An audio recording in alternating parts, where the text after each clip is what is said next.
నరసరావుపేటలోని వరవకట్టలోని Anjuman complex వద్ద Anjuman committee వారు ఏర్పాటు చేసిన చలివేంద్రాన్ని MLA Chadalavada Aravindababu, Narasaraopet one town CI Shaik Firoz, Narasaraopet traffic CI Lokanatham ప్రారంభించారు. ఈ కార్యక్రమంలో టీడీపీ 17వ వార్డు ప్రెసిడెంట్ షేక్ కరీముల్లా మరియు ముస్లిం మైనార్టీ నాయకులు, టీడీపీ నాయకులు పాల్గొన్నారు. సమ్మరు ఏప్రిల్ నెల వచ్చింది, ఆల్రెడీ మరి మే నెల కూడా రాబోతుంది. మరి ఎండాకాలంలో పేదల దాహార్తి తీర్చడానికి, అదేవిధంగా ఎవరైతే పాదచారులు ఉంటారో వాళ్ళందరూ కూడా మరి దప్పిక తీర్చడానికి ఇక్కడ మజ్జిగ, అదేవిధంగా జ్యూస్, మంచినీళ్ళు కూడా ఇవ్వడం ఏర్పాటు చేయడం జరిగింది. ఈ కార్యక్రమం మొత్తాన్ని మున్సిపాలిటీ ఆఫీసర్స్గా పొరవకట్లో మన అంజుమన్ కాంప్లెక్స్ కమిటీ ద్వారా ఈ కార్యక్రమాన్ని ఏర్పాటు చేయడం జరిగింది. ఈ చలివేంద్రాన్ని ఏర్పాటు చేసి కమిటీ సభ్యులందరూ కూడా అన్ని విధాల పేద ప్రజలకి దాహార్తిని తీర్చడానికి అందరూ సిద్ధంగా ఉన్నారు. కాబట్టి ఈ కమిటీ సభ్యులందరూ కూడా అంజుమన్ కాంప్లెక్స్ దగ్గరుండి ఎంతో ఇష్టంగా కష్టంగా గట్టినా గానీ మరి ఈ కార్యక్రమాన్ని కూడా ముస్లిం మైనార్టీ సోదరులు ఎవరైతే మసీదులకు వెళ్తారో వాళ్ళందరూ కూడా అంజుమన్ కాంప్లెక్స్ కి మరి ఈ గదులు కన్స్ట్రక్షన్ కూడా అండగా ఉండాలని చెప్పి మీడియా ముఖంగా తెలియజేస్తున్నాను.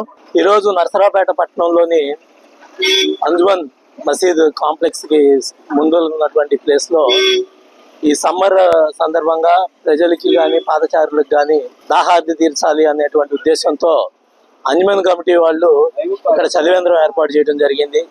ఈ సమ్మర్ లో ప్రజలు ఈ సన్ స్ట్రోక్ కి కానీ వాటికి కానీ ఎక్కువ గురవుతూ ఉంటారు, వాటర్ వల్ల డిహైడ్రేట్ అయ్యి. అటువంటిది లేకుండా ఉండటం కోసం తమ వంతు సాయంగా వచ్చేపోయే ప్రజలందరికీ కూడా నీటిని అందించాలనే ఒక మంచి ఉద్దేశంతో అంజుమన్ కమిటీ వాళ్ళు ఈ చలివేంద్రాన్ని ప్రారంభించడం ఎంతో అభినందనీయం. వీళ్ళు ఇలాంటి సర్వీస్ ప్రోగ్రామ్స్ ఇంకా కండక్ట్ చేయాలని చెప్పేసి మనస్ఫూర్తిగా కోరుకుంటున్నాను. పబ్లిక్ కి సర్వీస్ చేయాలనే ఉద్దేశంతో ఈ మంచి కార్యక్రమాన్ని స్టార్ట్ చేశారు. ఇది వేసవకాలం కాబట్టి చాలా మందికి సార్ చెప్పినట్టు ఈ సన్ స్ట్రోక్ తగిలి ఇబ్బందులు గురయ్యే అవకాశాలు ఉన్నాయి. కాబట్టి వారిని దృష్టిలో ఉంచుకొని వారి వంతుగా మేము కూడా కొంత సహాయం చేస్తాం, పబ్లిక్ సర్వీస్ చేస్తామనే ఉద్దేశంతో ఇంత మంచి కార్యక్రమాన్ని ఏర్పాటు చేశారు. వారికి మా తరపున, పోలీస్ వారి తరపు నుంచి కూడా ధన్యవాదాలు తెలియజేసుకుంటున్నాము.